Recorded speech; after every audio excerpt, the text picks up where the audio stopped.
Hello and welcome to the Darren Smith Photography tutorials. This video is all about your camera's sensor. The sensor is what records the photograph taken with the camera.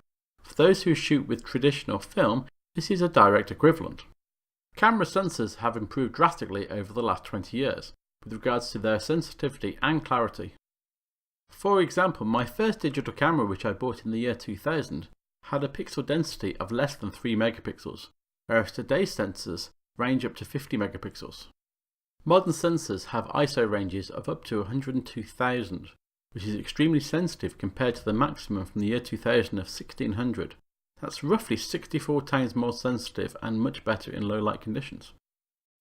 Digital cameras can also be found on a range of devices including mobile phones, tablet computers, mirrorless cameras and SLRs. Each camera type has its advantages and its disadvantages. For example, mobile phone cameras are always available and their capabilities are increasing year on year.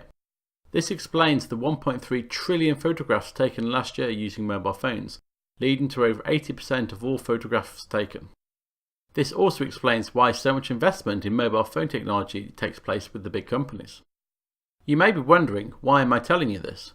Am I not just putting myself out of business? Well, let's just say a mobile phone does a great job. However, hiring a photographer is a service. Maybe we could buy a coffee from a vending machine. It's drinkable, but not as nice as sitting in a cafe with a handmade coffee from a trained barista. That's about the equivalent of it.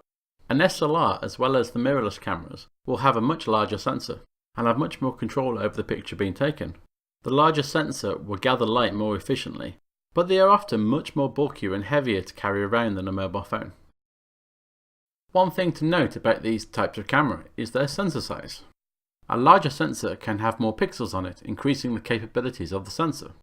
Alternatively, the pixels can be larger and not so close together, increasing the light sensitivity of the sensor and increasing the ISO capabilities of the camera. The illustration shows the size difference of sensors from common camera types. Every year, higher resolution cameras are put on sale, with even higher pixel densities and higher ISO ratings. I hope you've enjoyed watching this video. Please feel free to check out more at darrensmith.org.uk or on YouTube, Twitter or Facebook. Thank you for watching.